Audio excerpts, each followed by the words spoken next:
He remains in police custody and the PSNI are continuing to investigate. They have declared it a critical incident. But amidst the horror of what happened, we also saw something extraordinary. When confronted with scenes of terrifying violence, members of the public did not walk on by. Instead, a number of them stepped forward and at immense risk to their own safety, they intervened to pull the assailant away and protect the victim until the police arrived. To those individuals, I would like to say this. You showed the very best of humanity, and you have the profound gratitude of this entire House.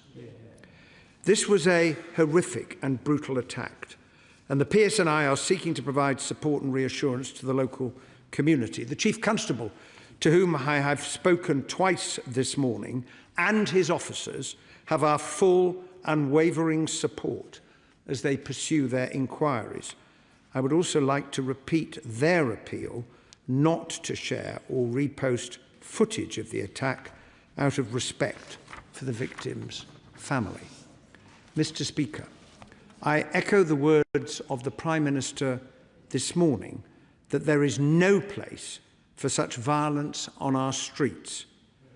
All of us have a responsibility now to urge calm and let the police do their job. Gavin Robinson. Mr. Speaker, can I firstly thank you for granting this urgent question. The attempted murder in Belfast last night was chilling. What has been seen by thousands already across the country cannot be unseen. It was medieval. The systematic mutilation and attempted slaughter of a citizen of Belfast on our streets.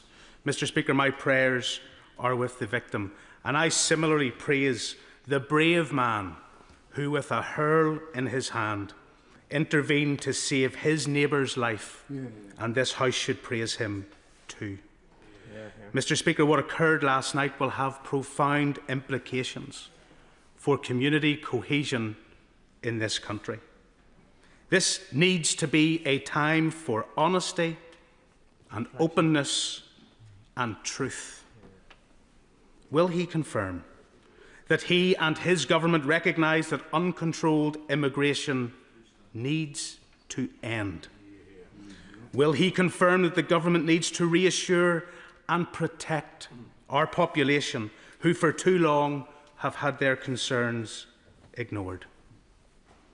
And knowing that he and the Chief Constable and I share a concern that there could be violence, and express my wish and our collective desire for calm, that community cohesion lies on the precipice.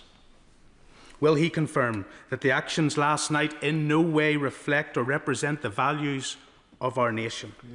That the victim belongs in Belfast, but the attacker does not? Having abused the privilege of our nation, the perpetrator living in the UK under a 5-year visa needs to be convicted and deported on the first flight out on a one-way ticket. Well, I would say to the right honourable gentleman, first of all, the footage that many people have seen is indeed truly horrifying. On his last point, as he will be well aware, any foreign national who abuses the hospitality of this country to commit crime should be in no doubt of our determination to deport them. We need to allow the criminal justice process to take place. On his question about net migration, as he will know, it is now down 82% from the peak reached under the previous government. But I would most particularly echo what he has said in appealing for calm, because we have seen previously in Belfast in August 2024 and in Ballymena in 2025 what happens after horrific incidents when there is disorder on the streets because it is the communities that suffer. It is innocent people who suffer and whose lives can be put at risk. And that is why all political leaders have such a solemn responsibility to urge the calm that I have called for in my response to his question today. Chris Moore. Thank you, Mr. Speaker. Can I thank the Secretary of State for his statement, and can I also thank my right honourable friend for asking the question. As a member of the Northern Ireland Select Committee, I've visited Belfast on several occasions and have been struck by the incredible nature of the community spirit and the incredible city. What we witnessed last night is the worst of humanity, but also the best of humanity. I think it is incredible that bystanders came to the aid of that individual suffering a brutal attack. Can the Secretary of State assure me that the PSNI will be given every resource they need to conduct a swift investigation and ensure that all facts are shared with the public? And can we also ensure that those brave people who rushed to the aid of one of our own countrymen is given the honour and the reward that they deserve for representing the best of our humanity? State.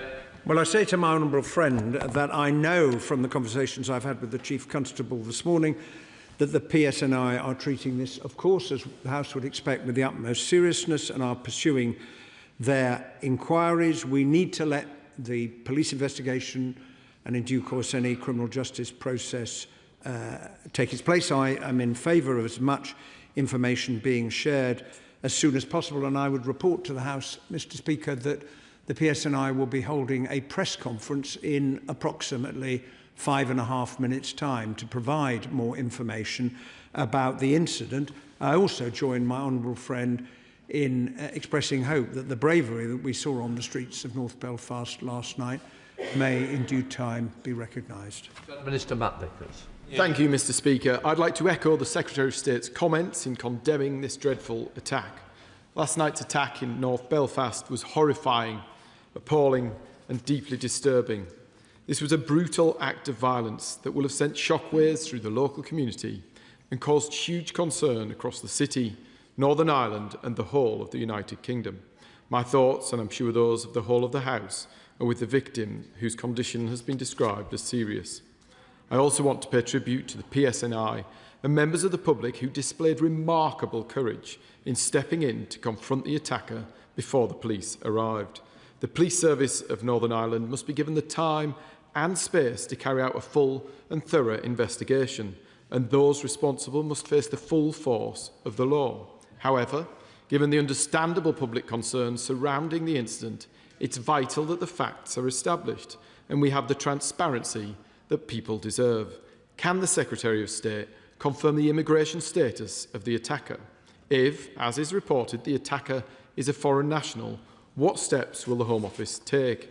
It is urgent the facts are put on the public record to avoid speculation and prevent an information vacuum which the Independent Review of Terror legislation has warned about. If there has been failings on our borders, this is yet another reminder that we do need stronger borders, and this is why we believe it is time to leave the ECHR. I encourage all who have evidence of the attack to come forward and support the PSNI in its investigation. I join the Secretary of State and all communities in condemning this horrific attack. Secretary of State. Well, I am grateful to the honourable gentleman for his comments and for the tone in which he expressed them, because it is, I think, very important that we act responsibly in these circumstances. I agree, as I've already indicated, that information should be made available to the public. The proper procedure in answering his very specific question is for the PSNI to be in contact with the Home Office, which I know they have been doing, in order to establish the facts around the individual. And I would anticipate, as I say, it's proper that the police provide that, as they are leading the investigation. And I anticipate that more information will be made available shortly by the PSNI, is the right and proper approach. I would have to say, however, I do not agree with what he said about the European Convention of Human Rights. It's very important we have it because it protects the liberty of all of us. Dr Pinkerton, Liberal Democrat spokesperson. Thank you, Mr Speaker. The reports from Kinnaird Avenue are indeed deeply distressing. My thoughts are with the victim and with his family. I pay tribute to the residents who did the extraordinary thing of running towards danger, intervened to restrain the attacker and help protect another person's life. I also thank police officers and paramedics who responded with such speed and professionalism. Their actions almost certainly saved a life yesterday evening. What I know of North Belfast is that it's a community that has worked hard to build trust across long-standing divides, and that residents will be as horrified by this attack as the rest of us. Will the Secretary of State reassure residents that they will be kept safe in the days ahead, confirm that the PSNI have the support that it needs to maintain a visible presence, and make clear that no one should exploit one individual's actions to cast suspicion on a whole community? State. Well, I agree with the honourable gentleman in everything that he said, and I know that the PSNI is working hard to provide reassurance to the local community and to make arrangements for that reassurance to be visible. In the face of those, let us be frank in this House, who will wish to use this terrible event to stir up trouble and to seek disorder on the streets of Northern Ireland. And I say that because we have seen it before. We do not wish to see it again, and that is why all community leaders, politicians and others have such a responsibility to call for the calm that he himself has so eloquently called for. Jim Shannon. Thank you, Mr Speaker. Can I first of all thank the Secretary of State for his well-chosen words, wise words as well, and for his answers. Tensions are inflamed, and at this moment I'm aware of planned protests throughout my constituency of Strangford, and I'm also aware that many of those who intend to attend do so not because they are frightened for their family alone, but instead feel their fears are ignored when they make a good and grand statement. So how can the Secretary of State and this government ensure that people from Portavogie to Newton Ards know that their right to peacefully protest is respected, but more than this, that their government, my government, will make changes for safety reasons as a matter of urgency? Thank you so much. Okay. Well, I join with the honourable member in reasserting the right of every citizen of our country to protest peacefully. But we have seen in the past that there are those, provoked by others, who sought to use that opportunity to then promote violence and disorder. And I join with him in saying peaceful protest, of course, everyone has the right to express their view. But in the end, if we want to support the PSNI, the last thing people should be doing is stretching their resources across Northern Ireland to deal with protests that aren't going to help anyone and are not going to assist in the furtherance of this investigation, so the perpetrator can be brought to face justice. That is the way we do things in our country, is it? Jim Alistair. Thank you, Mr Speaker. We're all shocked by the sheer savagery of this attack, and indeed the only bright spot in this orgy of violence was the brave intervention of local citizens whose courage we salute. But what I want to know, and what I know my constituents want to hear, is what will be done to stop the importation of an alien culture that thinks it's appropriate to try and behead someone within the United Kingdom. And on the immigration status of this person, did they hold a visa before they came to the United Kingdom? Did they obtain a visa having come illegally to the United Kingdom? I think we're entitled to know. And I do say to the Secretary of State, this House should be getting its information from the Secretary of State, not from the press conference of a Chief Constable. And I think the House is entitled to know, because it's truth and transparency which is the greatest antidote to rising tensions. So can we have the answers? State. Well, I would say I'm sorry that the honourable gentleman used the word alien culture, because what exactly is he referring to? What the British people have had enough of, are anyone from wherever they come, whatever their background, who seeks to commit violence on citizens of the United Kingdom. That is what we together are strongly opposed to. There is a proper procedure that needs to be followed in relation to the release of information. It is a live investigation. I think it is right and proper that the police lead on that, and that is why it is the police who have been in touch with the Home Office and will provide further information. And as soon as I am also able to update the House, I will do so. I am also in favour of as much information as possible being provided once process has been followed to make sure that it can be confirmed. Julian Lewis. Whilst I agree with virtually everything the Secretary of State said in his opening response, I really am baffled by his refusal to share with the House a piece of simple information. Did this person come legally into this country and has a 5-year visa because he came legally, or was he given this visa after entering the country illegally?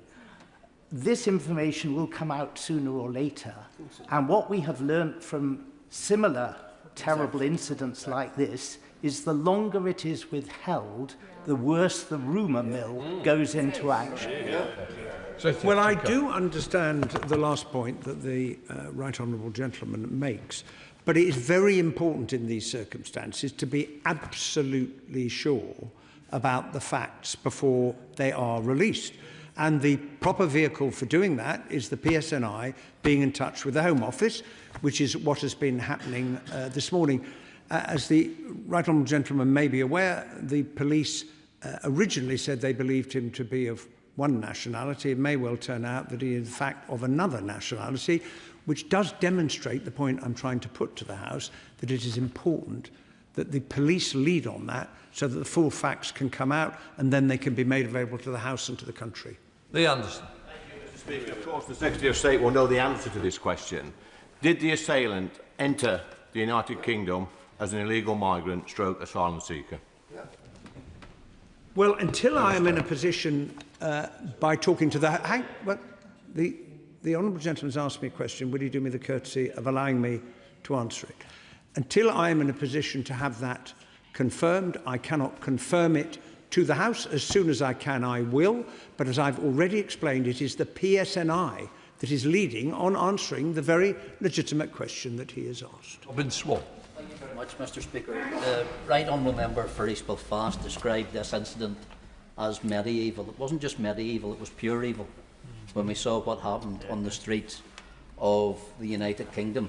And while tribute has been paid for those members of the general public who stepped in and the emergency services that responded, can I also seek a reassurance from the Secretary of State that those members of the general public who stepped in will actually be recognised and not be persecuted or prosecuted for the actions that they actually took in regards to attacking that individual?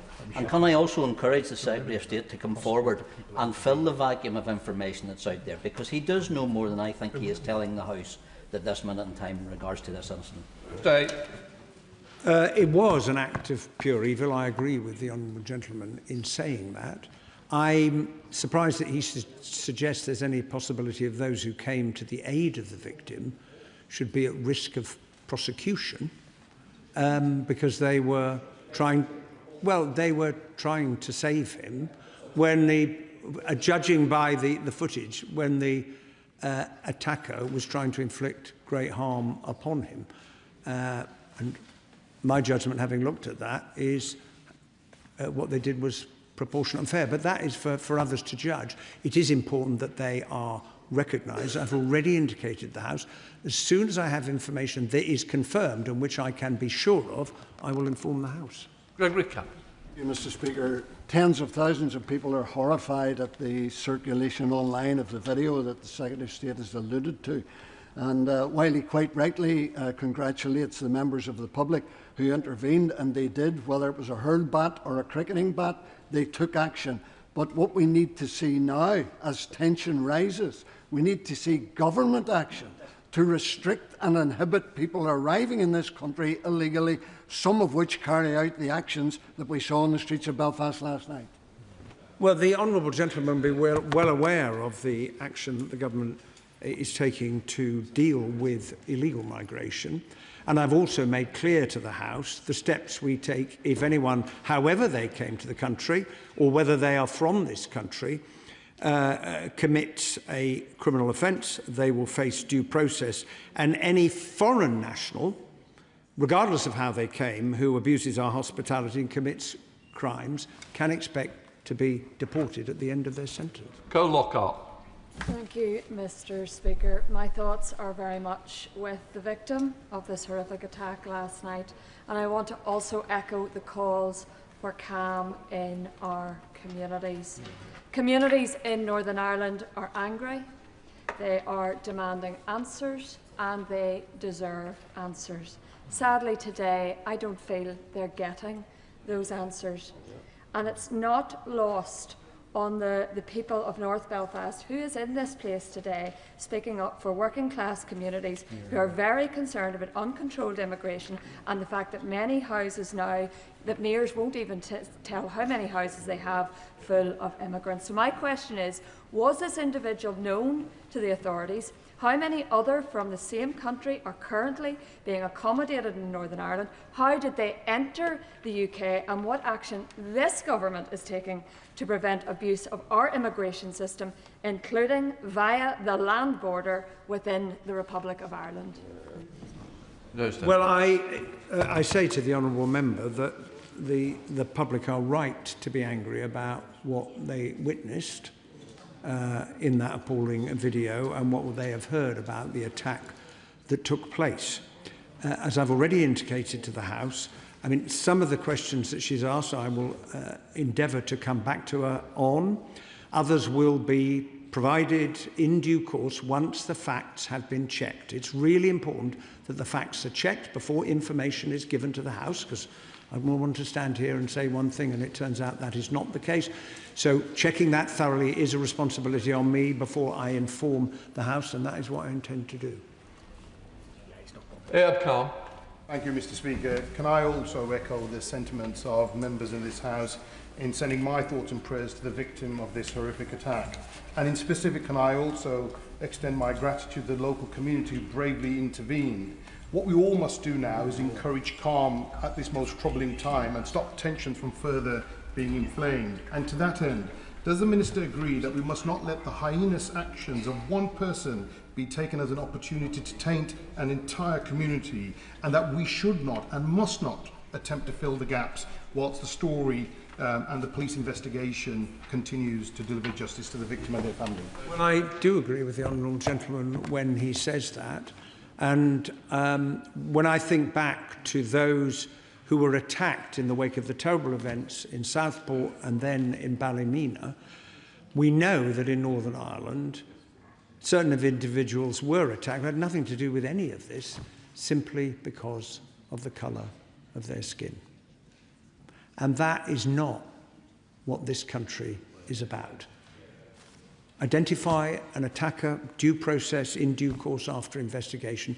Do not cast aspersions on a whole community. Many people from all backgrounds contributing so much to our national life. Shocker Adam. Thank you, Mr. Speaker. I thank the Secretary of State for that answer. And following on, I myself also give my deepest sympathies for the victims and his family and pay tribute to the bystanders who intervene at this horrific case. Does the Secretary of State agree with me, as he has already expressed, further that crime and heroes come in all different hues and colours, like we have seen in Cambridgeshire in the train, as the stabber of the Saudi student in Cambridgeshire in the picturesque streets last year. It doesn't matter which background you come from, and it's a responsibility for members in this House to temper their inflammatory remarks so we do not see actions like we did last week in Southampton, where innocent police officers are having to go into hiding. Well, I would say to the honourable member, we all have a responsibility by our actions and our words not to inflame. And we all have a responsibility, as I indicated in answering the Right Honourable Gentleman's original question, to plead for calm in these circumstances. That is the right thing to do on behalf of all the people of Northern Ireland. Richard Tice. Thank you, Mr. Speaker. Calm is essential after this horrific, brutal attack. We all know that. The Secretary of State has referred to further information coming out as we speak. Will he therefore commit to returning to this House later today, if possible, to update the House on the important information around the suspect and any other information you hear? I'm very happy to say to the honourable gentleman I will report to the House in an appropriate form as soon as I am able to do so. Right, that completes the questions. Let the front benches change over.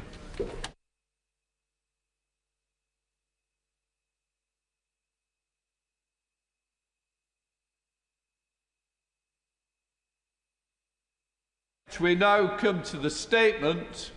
Foreign Secretary Vet Cooper. Thank you, Mr. Speaker. With permission, I would like to make a statement on the Middle East, first on the Iran conflict and Lebanon, second on the situation in Palestine. And can I apologise to the Shadow Foreign Secretary and also to the Speaker and to the House for the delay in sending across the copy of the statement. Mr. Speaker, this weekend we saw worrying and dangerous escalation. Lebanese Hezbollah continuing to fire into northern Israel, Israeli strikes against southern areas of Beirut, and the direct exchange of missiles between Iran and Israel, presenting one of the most dangerous moments since the fragile ceasefire was agreed. Over the last 48 hours, we have made clear the need for urgent de-escalation, because a resumption of conflict is in no one's interest, and I spoke to the Iranian Foreign Minister on Sunday evening to convey this directly.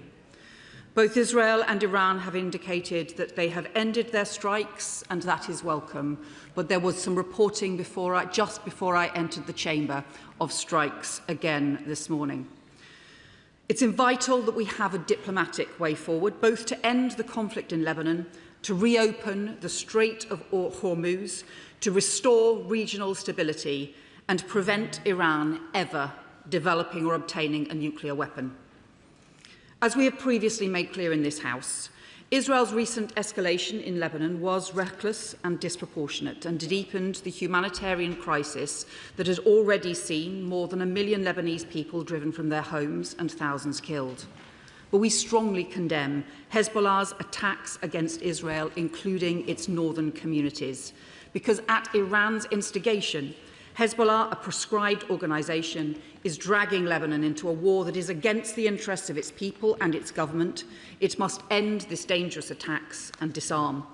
And the US-brokered ceasefire in Lebanon must be properly observed by all parties. We want to see a swift and successful conclusion to the ongoing talks between the US and Iran. We need an agreement that gets the strait fully open with no tolls or charges. And last week I discussed this with Foreign Minister Wang Yi in China and Foreign Minister Jaishankar in India. Every country has a stake in freedom of navigation, and the UK will continue to speak up for this across the world. And in partnership with France and other countries, we stand ready to play our part once agreement is reached to support demining and provide reassurance to shipping through a multilateral maritime mission. With cost of living pressures at home, we need a lasting settlement which delivers peace and stability in the region and the full restoration of global trade. Let me turn now to Palestine. 9 months ago, at the UN General Assembly, I confirmed the UK's historic decision to recognise the State of Palestine. And we did so alongside partners in recognition of the inalienable right of the Palestinian people and to defend the viability of a two-state solution. We did so as part of a wave of international diplomatic energy in support of peace in the Middle East, and it was a crucial moment of hope that we could end the violence and suffering and begin to build a better future of lasting peace and security for Palestine, Israel and the wider region. But today the situation is bleak and the viability of the two-state solution remains in grave peril. Let me turn first to Gaza. The ceasefire remains formally in place, but it is being regularly violated. Since October, over 900 Palestinians in Gaza have been killed. 1.9 million Palestinians remain displaced and dependent on humanitarian aid, and aid is down this year, not up, with 90% of water and sanitation infrastructure destroyed and not rebuilt, families without shelter, a public health crisis with rodent infestations and communicable disease, and currently at barely half the level of the 4,200 trucks a week promised in the 20-point plan. Israel's registration law continues to severely restrict international NGO operations while key crossings remain closed. And it is a total moral outrage that children are still going hungry while food they need rots on shelves because aid agencies cannot get in.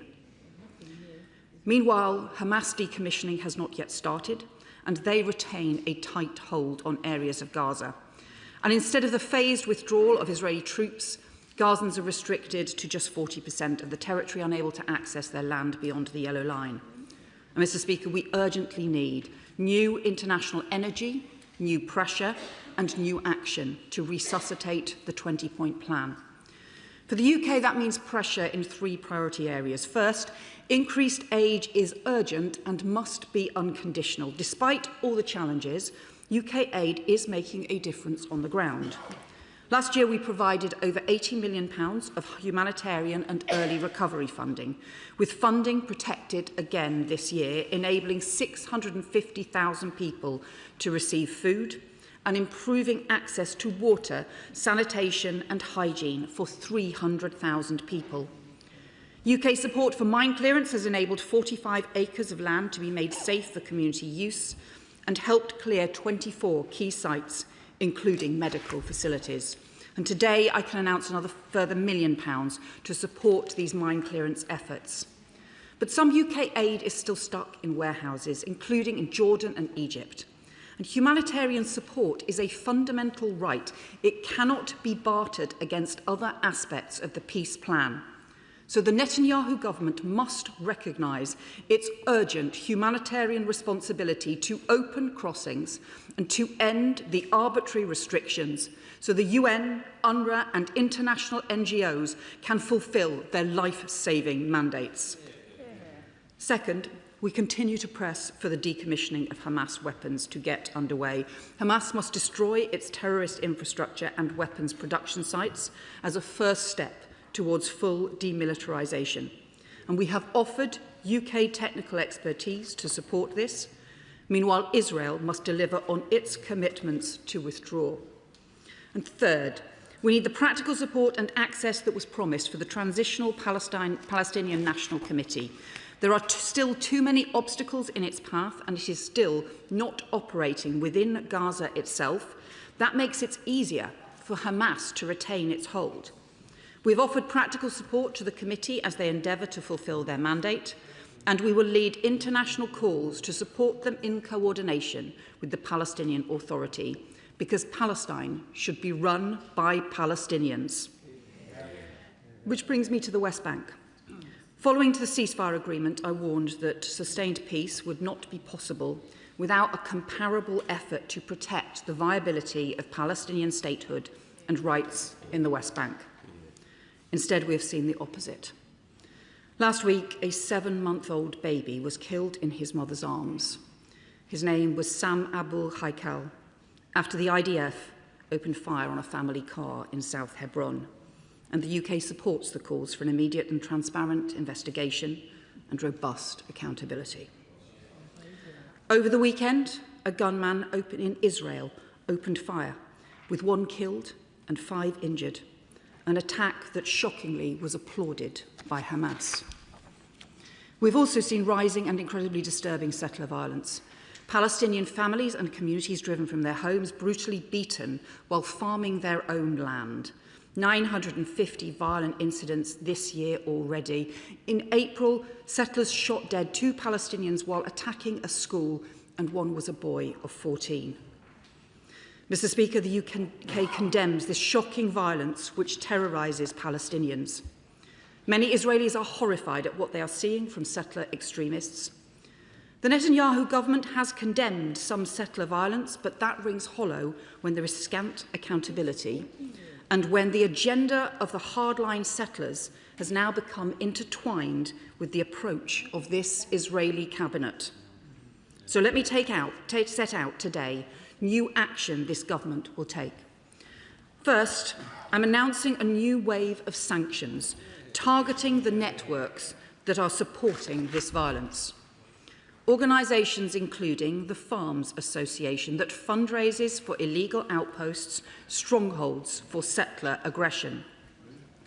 A Harvad Gilad that serves as the Farms Association's financial conduit. And Artsenu that has fundraised for military equipment for armed settler squads. This is the fourth package of sanctions under this Labour government against extremist Israeli settlers. We have targeted some of the most notorious individuals, the most significant settler entities, and the extremist figures in the Israeli cabinet who are inciting these acts.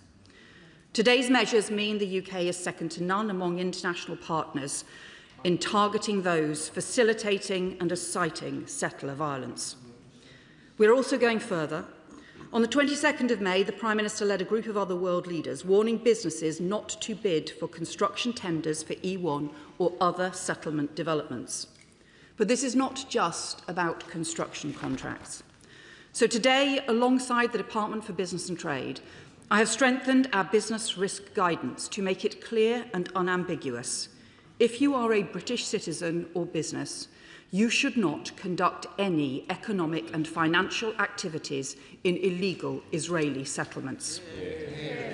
And today, alongside my Right Honourable friend, the Culture Secretary, I have written to the Charity Commission for England and Wales, requesting that they open an investigation into evidence of UK charities that have links to illegal settlements. The Minister for the Middle East will meet with the Commission's CEO tomorrow, because no UK charity should be supporting or enabling these breaches of international law.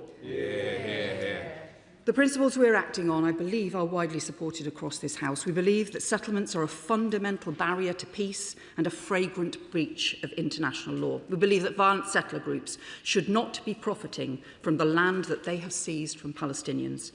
And we also believe we must continue to distinguish and protect trade with people and businesses across the State of Israel, trade that reflects long-standing and important ties between our countries and communities. We will look to continue to coordinate our approach with close allies and look at further concrete steps to counter settlement expansion and promote peace and security. Finally, let me address our support for Palestinian governance. We are keeping up the pressure on the PA, the Palestinian Authority, to deliver its vital reform commitments on education, welfare payments and elections. We are expanding the direct practical help to the PA to reform and to deliver effective government for its people, drawing on the deep expertise of the UK Envoy for PA Governance, Lord Michael Barber. But the PA faces an enormous fiscal and healthcare crisis, because the Israeli government has a stranglehold on the Palestinian economy, including withholding $5 billion of Palestinian tax revenue. That means schools and health facilities struggle to stay open for more than 1 or 2 days a week. An effective PA is directly in Israel's interest. It is both utterly wrong and incredibly short-sighted for the Netanyahu government to seek to undermine it at every turn. So the UK has stepped up our efforts in support. Alongside the support for reforms, this year we provided PA funding that helped 5,300 health workers sustain frontline services. And today I can announce we'll provide at least £10 million further to support the PA over 2026 to pay salaries, bolstering the PA's ability to function, helping dedicated health professionals to do their essential work across hospitals, clinics and maternity services. And our focus will be to build more effective, more democratic and more accountable governance, and to reinforce the unity of the West Bank, Gaza and East Jerusalem as inseparable pillars of the State of Palestine. International pressure and partnership on the ground have been vital over the last 12 months.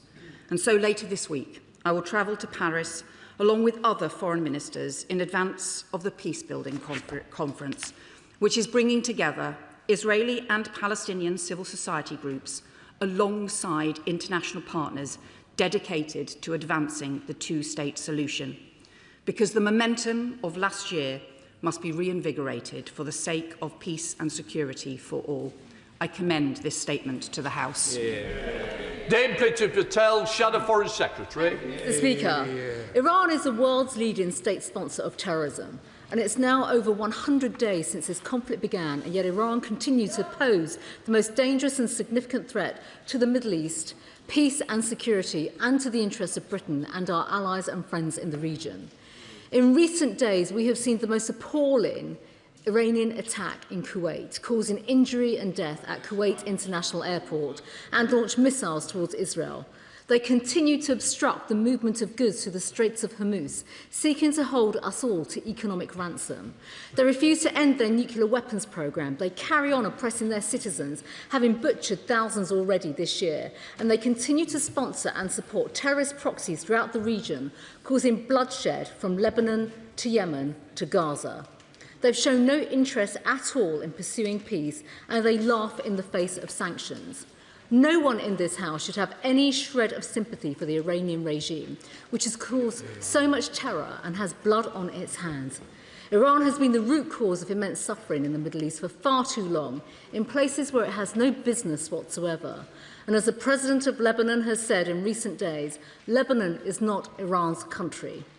Mr. Speaker, Madam Deputy Speaker, can the Foreign Secretary confirm whether British assets in the region were involved in any interception efforts over the weekend? And what does this latest attack mean for our defence posture in the region? It's all very well for the government to call on Iran to exercise restraint. That has never stopped them from carrying out the hostile attacks that just keep on increasing. So will there be any material consequences from Iran from Britain, like a new wave of sanctions to further up and ratchet the pressure? On these benches, we've been calling for new sanctions to prevent senior figures in the despotic Iranian regime parking their wealth in London, and to ensure that Britain cannot be a sanctuary for enforcers of repression if those linked to the regime seek to flee Iran. So will the Foreign Secretary commit to taking both of these actions? And as I said in the House last week, Iran's terrorist proxy Hezbollah must be disarmed. It has caused immense suffering in both Lebanon and in Israel. We need to see UN Security Council Resolution 1701 implemented in full, and Hezbollah must comply. When I raised this in the House last week, the Minister for the Middle East said in response that it must be the Lebanese government who disarm Hezbollah, and he is absolutely right. But he didn't say what support Britain is actually giving to the Lebanese government now, because we all know that they cannot do this on their own. Is the government going beyond the traditional support Britain has offered the Lebanese armed forces and, for example, offering technical and intelligence assistance? The Foreign Secretary has said nothing in her statement on disarming Hezbollah, so can she tell the House today what the government is doing? And more broadly, Madam Deputy Speaker, we hope the ceasefires in the region can lead to a sustainable end to the conflict without a resumption in fighting. But clearly, we all know this remains incredibly precarious. Specifically on the Iran ceasefire, can the Foreign Secretary update the House on what involvement, if any, the government is having behind the scenes in mediation efforts? Has she personally seen the outline of the apparently close peace deal, or has had any input into it, and has she discussed this at all with Secretary Rubio? Madam Deputy Speaker, the Foreign Secretary has today announced a package of measures regarding the West Bank, Gaza and the 20-point peace plan. We all want to see an end to violence and conflict in the West Bank and in Gaza. And in particular, she's made very important points on aid and the fact that humanitarian aid and support is not getting through. Can she state what else the government has been doing to have critical discussions with the parties involved to see progress in this area? And can the Foreign Secretary tell the House what the changing guidance on change will actually mean, trade will mean in practice, and the practical efforts of these sanctions that have been announced today? She's mentioned asking the Charity Commission to investigate certain charities. Can she tell us what evidence she has that has prompted this particular request? And will she be asking the Charity Commission to investigate charities in the UK that are supporting Iran and terrorism? And on the Palestinian Authority, is the £10 million announced new money or from existing resources allocated? And can she give an update on the steps being taken to reform the PA and stop the pay-to-slay mechanisms? Madam Deputy Speaker, Iran is not alone and is backed by the authoritarian axis that we all speak about too much in this House. The Foreign Secretary has just been to one of those states. China in the whole desperate attempt now for economic crumbs to bail out Labour's disastrous handling of the economy. The House is fully aware of China's role in supporting Iran, including providing offensive capabilities. The FCDO press release during her visit states that she stressed the urgency of reopening the Straits of Hormuz